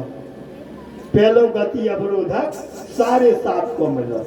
रुक्मी को जब पता चलो कि हमारी बहन को जो है रथ पर बैठा करके कृष्ण ले गए द्वारकापुरी को, जब भैया उसी समय घर से आग बबूला होकर निकलो। कार्यम साधयामी अथवा प्राणास त्यजामी अन्यथा नगरम न गमिष्यामि। ए गांव वाले कान खोल के सुन ले, हमने अपनी बहन को छुड़ा के ले आए तो गांव में आए, नहीं तो जो गांव छोड़ दे हैं। तो जब पहुंचा, ए दूध दही की चोरी नहीं, जो बहन को लेके आओ। ए द्वारकाधीश, हमारे साथ में इतना अन्याय, हमारी बहन को ये तुम जो है रथ पर बैठा करके ले जा रहे हो। कुशल इसी में है, कल्याण इसी में है। रथ पे से हमारी बहन को उतारो और सीधे हमारे घर पहुंचा।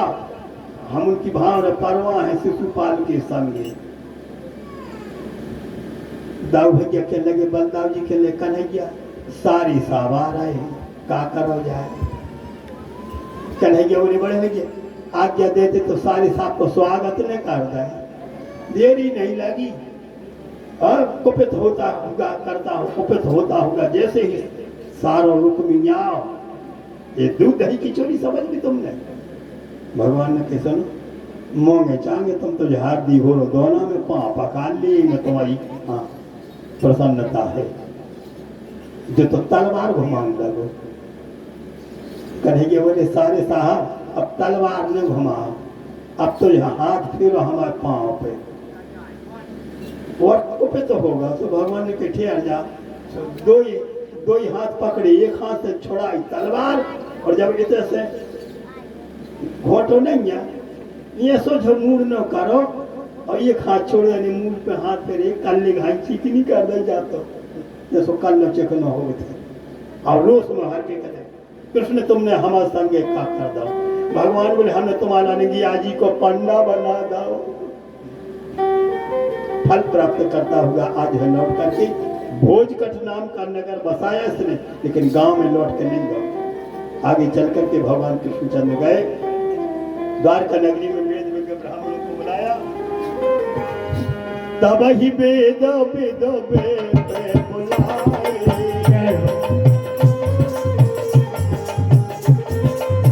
तब ही वेद वेद विप्र बुलाए, तब ही वेद वेद क्या है काज सब ही करवाए।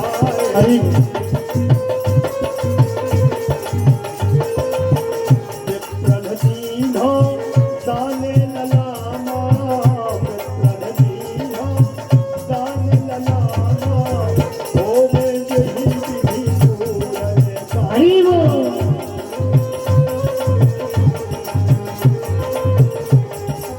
नहीं, न्याय के अनुसार लीला पुरुषोत्तम ने भी लीला करी।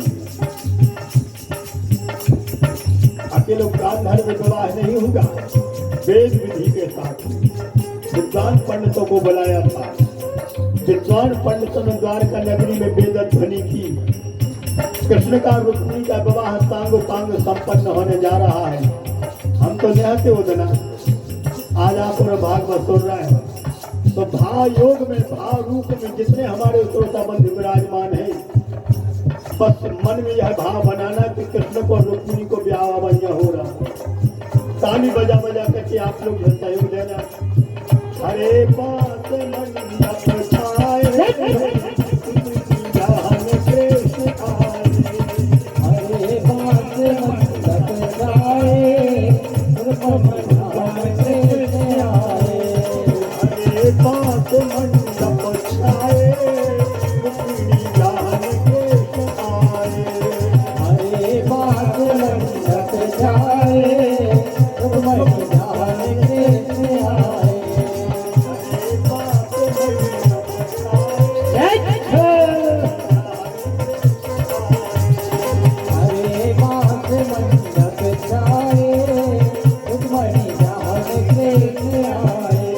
भागवत महापुराण की आज हमारे पावन धर्म सभा में हमारे निर्मोही अखाड़ा के सम्माननीय माननीय रामगिरी बाबा जी पधारे हुए हैं। मैं तो व्यास पीठ से ही उनको जो है आदर देने जा रहा हूँ। इनका त्याग ही बड़ा अनूठा है, ये अपना ने कौन नहीं जोड़ा, वे तो दूसरों के लाने हैं और यहाँ पर परोपकार करने के लाने का ठोकर और सत्संग के बड़े प्रेमी। हरे पास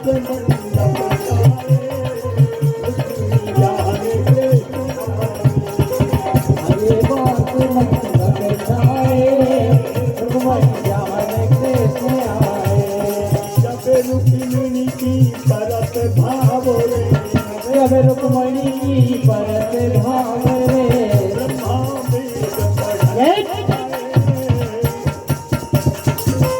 पढ़ाए, ब्रह्मा वेद पढ़े आए, रुक्मिणी गाने कृष्ण आए।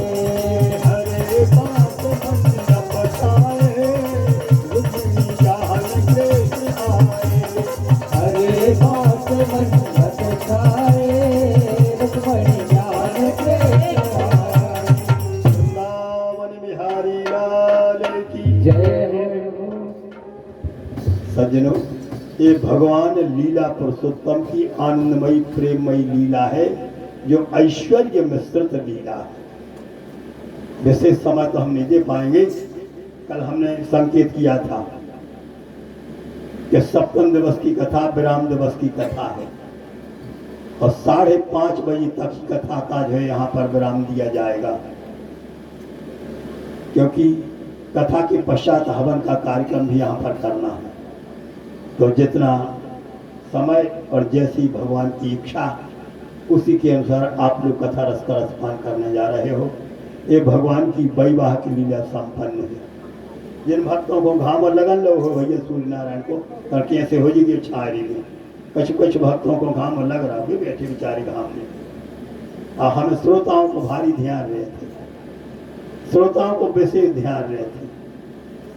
जो एक रानगर से बालका है दुबी जी, इसने कराई भागवत सुनने, तो जो ढंग से फरार करे और बस कथा सुनी में मगन रह गए। तो हमें तो भैया हम बड़ी स्मृति रहती है कि हमारे भक्तों के नाम कोई कष्ट न हो। कष्ट में जो यहाँ पर भगवान को स्मरण होते, तो जब भगवान को स्मरण होते तो भगवान भी अपने भक्तों को सुख दाव चाहते। बाके बिहारी लाल की जय हो। सांगोपांग वैवाह लीला भगवान ने संपन्न की। इसके पश्चात भगवान के अन्य 7 विवाह सांगोपांग संपन्न हुए। जाम्बती, सत्यभामा, कालिंदी, मित्रविंदा, लक्ष्मणा, नागनजीति इत्यादि भी यहाँ पर है। समग्र देवियों के साथ भगवान ने एक दिन में ही अपने 8 विवाह संपूर्ण किए। इसके अनंतर भौमासुर ने जो संग्रह कर रखी थी काय अब लगो कल जो द्वापर में कौन दुश्मन ने हती भगवान की हमारे आपके दुश्मन सो द्वापर में सोई सुनो भगवान की सोई दुश्मन हती एक से कट्टर ऐसे कट्टर दुश्मन कि जिनकी सुनो जिनकी तो ऐसे एरोप्लेन हा तो न डीजल लगा तो न पेट्रोल और सुनो तो ऑटोमेटिक चला तो न ड्राइवर की जरूरत न रिमोट की जरूरत आज के समय में रिमोट से चलाते गाड़ियाँ कछु वो समय तो रिमोट भी नहीं चलाते लेकिन ऐसे ऐसे आदमी हो गए हैं भगवान के जमाने में गुरु बाबा आए से एक दिन पत्रा खोलो यशोदा मैया से कहते मैया तुम्हारे लड़का के तो 16,108 ब्याह होंगे सीआईडी ने खबर दे दी भौमासुर नाम के राजा के लाने वो बोलो कृष्ण के होंगे 16,108 ब्याह छाती ठोक के थे पहले हमारे होंगे कहाँ के कृष्ण बता ऐसे ऐसे दुश्मन पड़े रहे भैया वो जमाने में द्वापर युग में इन्हें राजाओं की कन्या को इकट्ठो कर वो शुरू करो देख रही है की क्षमता तो कितनी कर ली थी इन्हें इकट्ठी 16,100 तो से बहुत संग्रह करो इन्हें सोचिए कई दिना जो रानगिर के पंडा को बुला ले हैं तो एक ही दिना में भाव पड़ जाए हम क्या कहते हैं वृंदावन में हरि लाल की जय हो 8 की कसर रह गई थी अब ब्याह को ने भाव दो 16,100 कन्याओं को इकट्ठा किया विवाह एक के संगे नहीं हो पाओ जो भावों की बात कर देखे ना तो 8 और मिल जाती द्वारकाधीश कृष्ण ने सोची बेटा तो भाई तो एक ही भाव नहीं पड़ी हमारे तो 8 जनों के संग ब्याह होगा 16,100 की कसर हो रही तो तुमने जो रही ली ही तो भगवान ने उसी समय उसके ऊपर आधिपत्य किया और एक दिन में समग्र विवाह संपन्न हुई बोले भागवत महापुराण की जय हो द्वारकाधीश भगवान की जय हो पुत्र पौत्रों का जो उन्होंने जो यहाँ पर वर्णन किया राजा नृत्य की कथा सुनाई इसके अनंतर जो पांडवों का राजस्व यज्ञ करवाया इल्लल बल्लल दैत्य की कथा का जो रसपान कराया जो हम कथा समय अभाव के कारण नहीं सुना पा रहे हैं बस एक छोटा सा चरित्र और सुन लो आप लोग सभी लोगों का जो है सार्वभौमिक रूप से चरित्र है इसके पश्चात आज सप्तम दिवस की कथा विराम की ओर यह बढ़ रही है वह चरित्र है सुदामा जी का चरित्र कथा सभी लोग समझते हैं जानते हैं और पढ़ते भी हैं लेकिन उसका सारांश हम और आप यहाँ पर स्वीकार कर लें 10 मिनट की कथा और कृष्णस्यासीत् सखा कश्चित् ब्राह्मणो ब्रह्म विद्वमः विरक्त इंद्रियार्थेषु प्रशांतात्मा जितेन्द्रियः जय इस सुदामा की कथा है इस श्लोक में क्या लिखा है कृष्ण से सखा आसीत ये भूतकाल का वचन है मात्र किस्सा नहीं सुना रहे आप के लाने जो संदेश को दे रहे प्रामाणिक संदेश है जी भागवत का जितना हमको सदगुरुओं ने प्रसाद दिया है उसी प्रसाद को आप लोगों के हृदय पटल तक पहुंचाने का प्रयास करने जा रहा कृष्णस्यासी सखा कश्य एक सुदामा नाम का जो है कृष्ण का सखा था आसित माने था कैसा इंद्रियार्थेषु विरक्ता सखाम जानी जो सामर्थ्य रखते हुए जो ताकत रखते हुए संकल्प कर ले और वस्तु को छोड़ दे तो वो कहा थे बलवान और जब परवश हो गए तो फिर को कहे कि हम बलवान हैं हम पहलवान हैं काय के पहलवान भाव समझना कथा का कथा तो सब लोग जानते हैं सुदामा जी की पत्नी को नाथ हो सुशीला गरीबी से हैरान हो गई थी सुशीला ने ये 2 मुट्ठी चावल बांध है जाओ अपने मित्र से मिलिया बेगा से भगवान ने 1 मुट्ठी खाई माला माल कर दो एक रातों के सुदामा जी घर आ गए कथा हाथी से पूरी हो गई बोलो वृंदावन बिहारी लाल की जय हो जय तो कथा है जतवा कथा खूब सुन ली सब जने जाना था लेकिन इसको अंतरंग भाव समझो जो हमको आपको इहलोक और परलोक में दोनों में जो कामयाब हो। कितने भक्त लोग बैठे, सुदामा कौन है? बोले सुदामा है जीवात्मा। हम और आप सब सुदामा ही तो हैं। सुदामा है जीवात्मा। तो सुदामा रूपी जीवात्मा की पत्नी कौन है? बोले सुशीला। सुशीला कौन है? बोले सुशीला है हमारी आपकी बुद्धि। बुद्धि तो सुशीला है। पत्नी होते ऐसी हो जो के बजा भगवान के दरबार में चले जाओ, यही तो पत्नी आए। धन्य है हमारी बुद्धि रूपी पत्नी, जिन्हें आज आपके लाने प्रेरणा दे दी कि एक घड़ी आधी घड़ी आधो में पुनियाद। अचलपुर में हरनाम सिंह भैया भागवत की कथा बैठा रहे हैं, तो सुशीला रूपी बुद्धि ने प्रेरणा दी कि भैया जितना समय मिले 4-5 मिनट को समय मिले, लेकिन वो गांव में जाओ, वो स्थान पे जाओ, भागवत की कथा सुनो, परम लाभ प्राप्त करो। और वृंदावन बिहारी लाल की जय हो। धन्य है तुम्हारी पत्नी, जिन्हें भागवत स्थल तक आप लोगों को पहुंचा दिया, भागवत स्थल तक आप लोगों को भेज दिया। तो जीवात्मा रूपी सुदामा बुद्धि रूपी सुशीला के द्वारा प्रेरित होने पर उसी समय द्वारका नगरी की है यात्रा करवाई। द्वारिका का अर्थ होता है द्वारी, द्वारी कम सुखम यस्मात सा द्वारिका। भैया कभी लोग समझ जाएंगे, समझदार को इशारा काफी। हमको सब प्रकार के श्रोता मिलते भैया, जो एक एक क्षण में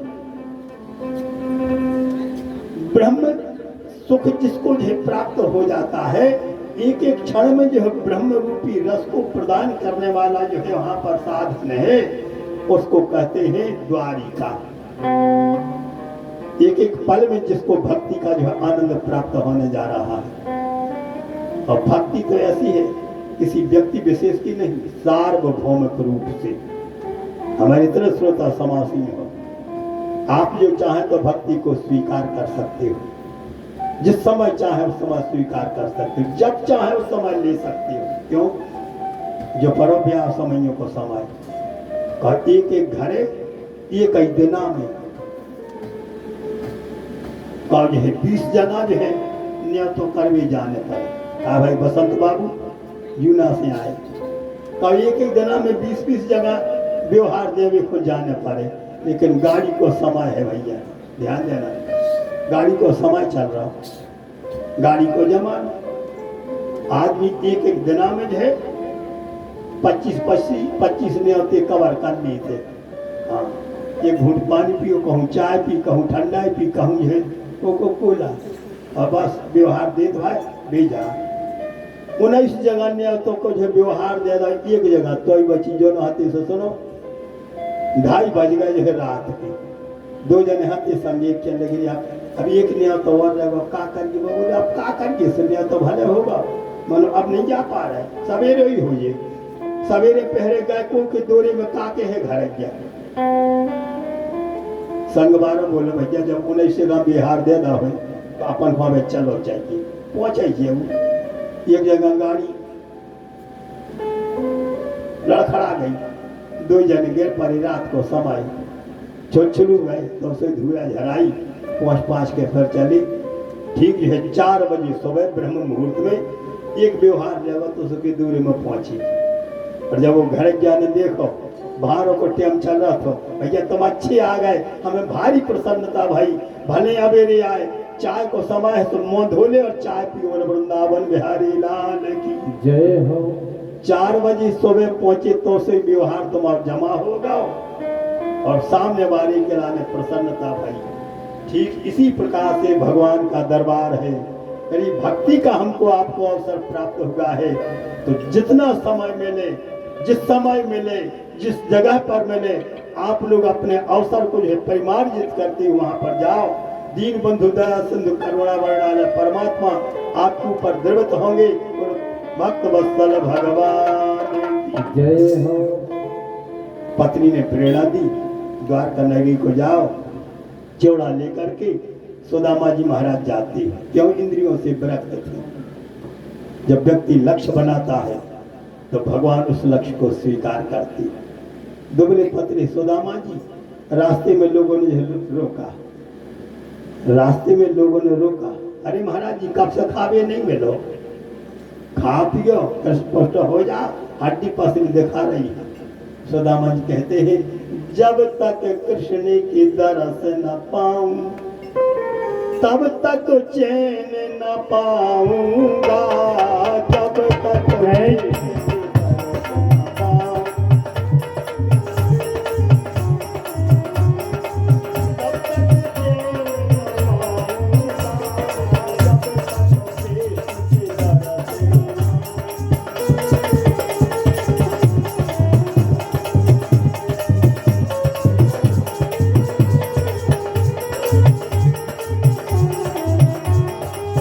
आज प्रतिज्ञा करता हूँ मैं,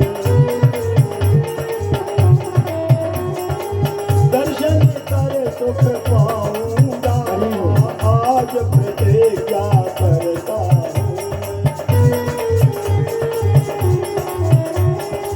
दर्शन कर सुख पाऊंगा, आज प्रतिज्ञा करता हूँ।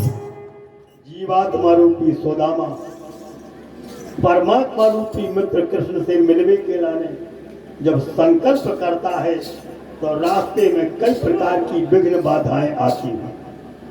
अब विघ्न बाधाओं का अर्थ इतने साक्षर लोग बैठे हुए हैं, पढ़े लिखे लोग बैठे हुए हैं, समझदार लोग बैठे हुए हैं। विघ्न बाधा का अर्थ ये मत समझ लेना कि आपत्ति आ गई विपत्ति आ गया। हाँ, सुख की भी आपत्ति आती है, सुख की भी बाधा आती है, प्रशंसा की भी बाधा आती है, तारीफ की भी बाधा आती है। साधक वह है, सुदामा वह है जो इन बाधाओं से निवृत्त होकर के और अपने लक्ष्य प्रभु के दर्शन प्राप्त कर ले। सुख की भी बाधाएं हैं, आज के समय में बड़ी बाधाएं हैं।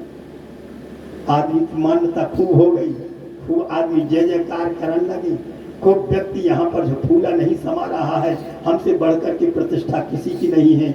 हाँ, सब लोग आते, हमारी आरती उतारते, हमारे चरण छूते, हमारे पैर पखारते, ज्यादा ठसा का मैंने रख दियो।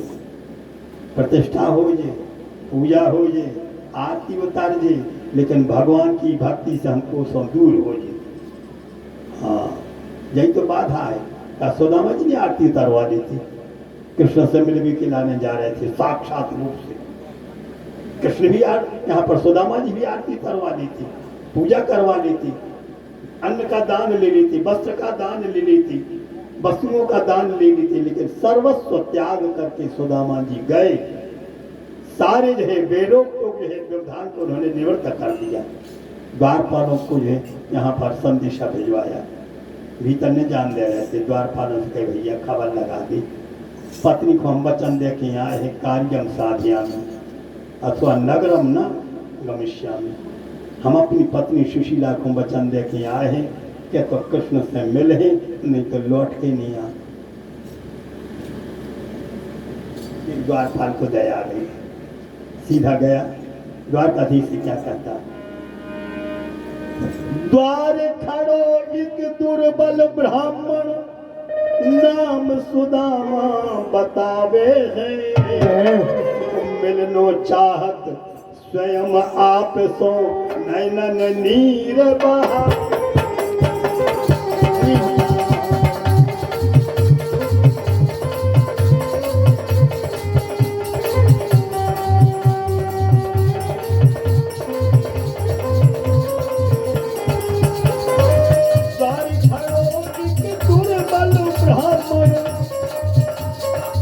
नाम सुदामा बतावे हैं,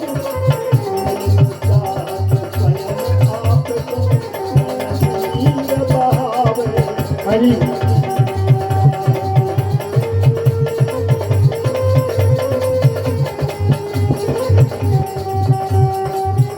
भक्तवत्सल प्रभु की दयालुता देंगे आप लोग। नाम सुदामा सुनत कृष्ण जू, नंगे पांव से भाए हैं, कहूँ पट गिरो कहूँ पीताम्बर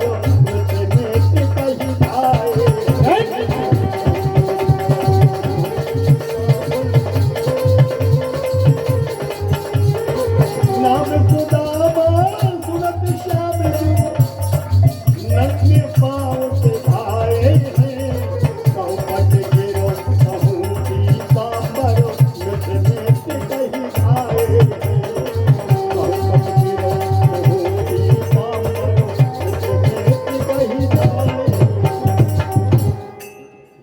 भगवान की दयालुता और भक्त की निष्ठुरता यदि आकलन किया जाए तो धन्य है भगवान की दयालुता। हमारे इतने श्रद्धालु भक्त लोग समासी हैं, जितना ठाकुर जी ने हमको दिया, जितना भगवान ने हमको दिया सज्जनों, उतनी हमारी योग्यता नहीं।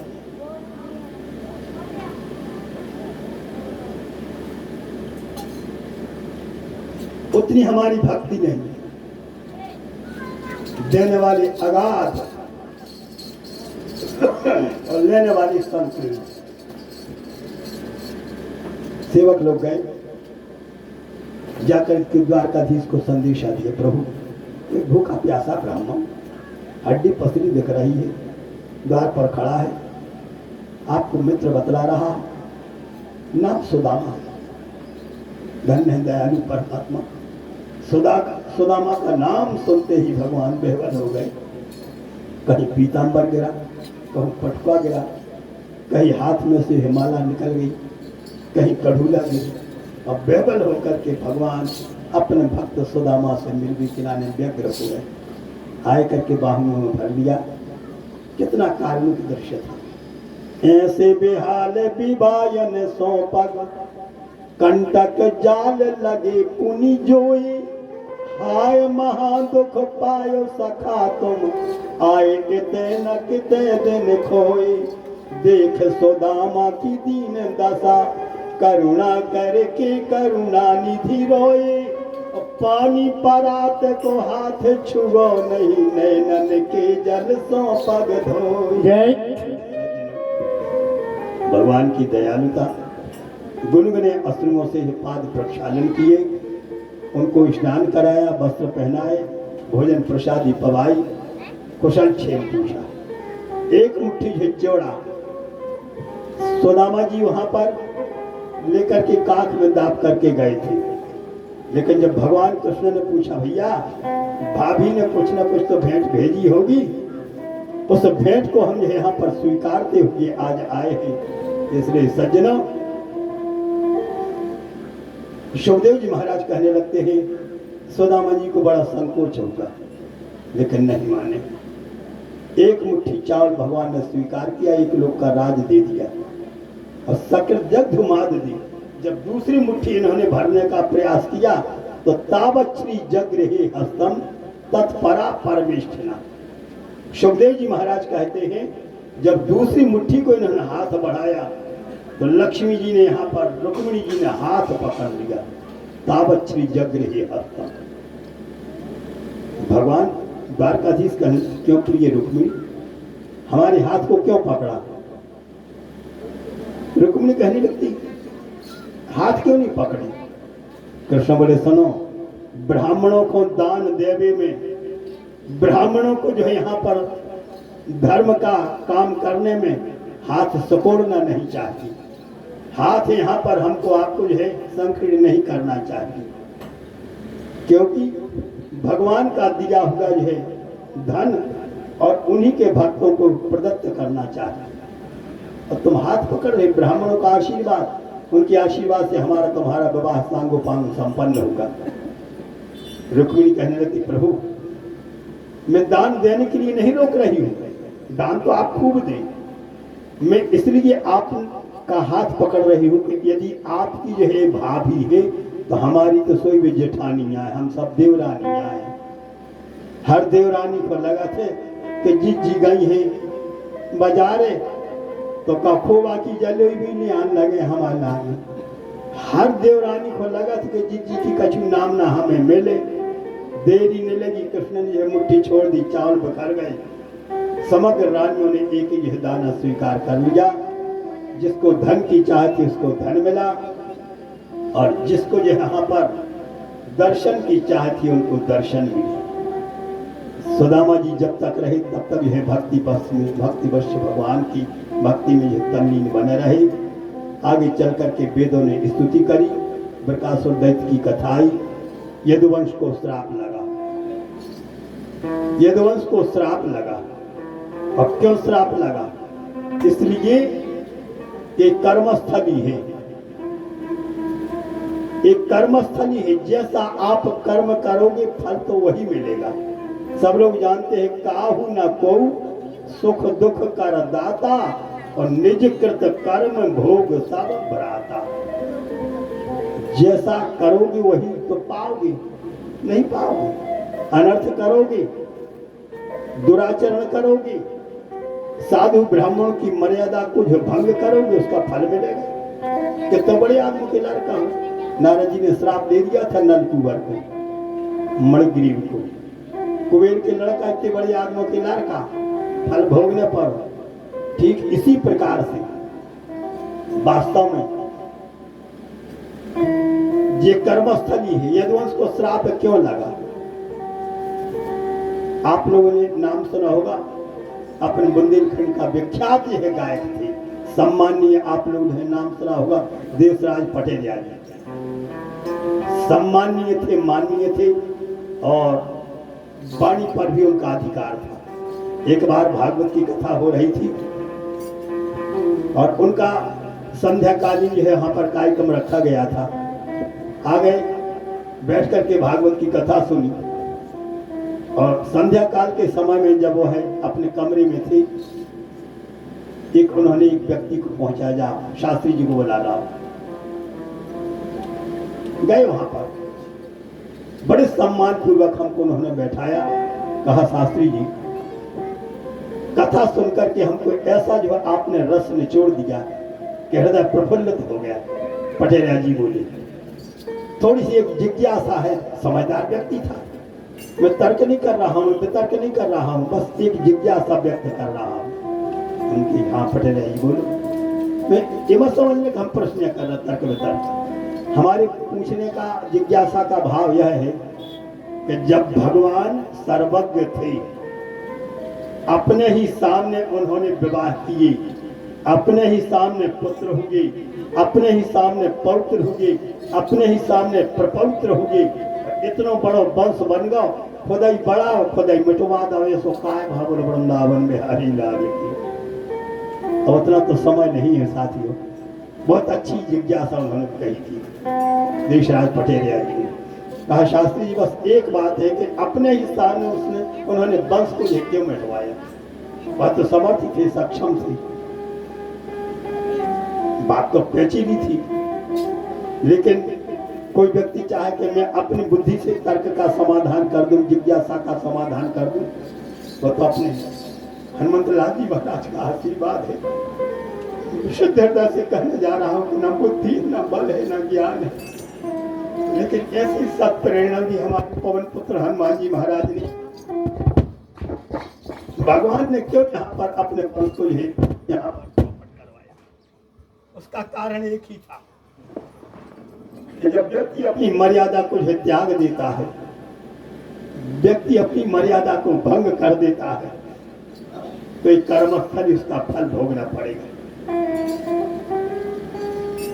कृष्ण के जो पुत्र पौत्र थे वह साधु और पंडितों की अवहेलना करने लगी थी, सप्तऋषियों के साथ में अवहेलना की और उन्होंने उनके साथ में हंसी खिलवाड़ कर दी।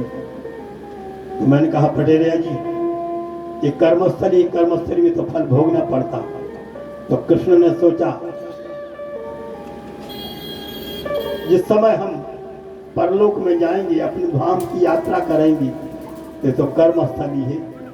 हमारे पुत्र होंगे, नाती हुए, पंती हुए, संती हुए, खंती हुए और उनके और भी हो जाए। जब ऐसे दुर्धर्ष आचरण कर है, तो जब पापाचरण कर है तो विजय है कहाँ? बोले यमराज की नगरी में। और जब ते चित्रगुप्त से पूछे कहा जी को आए, बोले द्वारकापुरी से है, कृष्ण के लड़का की नाती जाए, इनको नरक में डाल दो, इन्होंने दुर्धर्ष कर्म किए। तो मैंने कहा इसलिए भगवान कृष्ण ने आगे भविष्य उज्जवल करने के लाने सोचा कि कर्मस्थली में जो दुराचरण न कर पाए, अपने ही सामने वंश को हम चौपट करवा दें। बस इसी प्रकार से इसमें हमारा कल्याण और लीला पुरुषोत्तम का भाव जागृत रहेगा। और वृंदावन बिहारी लाल की जय। वास्तव में लपट गए थे उस दिन का शास्त्री जी। मैंने तर्क वितर्क नहीं किया, जिज्ञासा का समाधान होगा। वास्तविक बात यह है, भगवान कृष्ण के सामने ही यहाँ पर श्राप दिया गया था यदुवंश को। उन्होंने सोचा आगे जो यहाँ पर हमारा नाम बदनाम ना हो, इस निमित्त से उन्होंने अपने सामने ही वंश को यहाँ पर विच्छेद करवाया। उद्धव जी को दिव्य ज्ञान प्रदान किया। आगे का वर्णन 2 मिनट में आप लोग यह कथा का विराम होने जा रहा है, 2 मिनट की बात। और उद्धव जी को दिव्य ज्ञान प्रदान किया, दत्तात्रेय जी महाराज का जो दिव्य चरित्र सुनाया। व्यक्ति का आना और व्यक्ति का जाना अवश्यंभावी है। जो जाता है वह आता है, और जो आता है वह जाता जरूर है। सबसे प्रथम कृष्ण ने अपने दाऊ भैया को परलोक की यात्रा करवाई। इसके पश्चात जरा नाम के व्याध से जो पूर्व